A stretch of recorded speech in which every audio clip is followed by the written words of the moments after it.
শ্রদ্ধা বা যুদ্ধ, নিচের এই ধটা ঠিক মতো না লিখলে কিন্তু পুরো লেখাটাই অপরিষ্কার লাগে। এই টেকনিকটা ফলো করুন।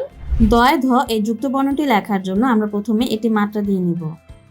এরপর আমরা ঠিক ঘরের অর্ধেক জায়গা জুড়ে আমরা এটি দ লিখে নিব। ঠিক দ যেভাবে লিখে সেভাবে দয়ের নিয়ম করে আমরা এটি দ লিখে নিচ্ছি, ঠিক এইভাবে। এরপর দয়ের ঠিক নিচে আমরা ব লিখে নিব। বয়ের নিয়ম করে আমরা এটি ব লিখে নিচ্ছি, এই তো।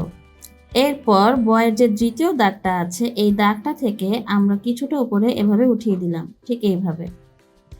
এরপর এখান থেকে নিয়ে সোজা একটি দাগ নিচে নামিয়ে দেব। খুব বেশি নিচে নামানো যাবে না, ঠিক এইভাবে নিচে নামিয়ে দিলাম।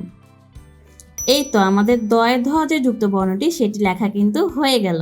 বাচ্চার হাতে লেখা নিয়ে আপনি যদি সিরিয়াস হন তবে আমাদের কোর্সটি আপনার জন্য। এখনই মেসেজ করুন।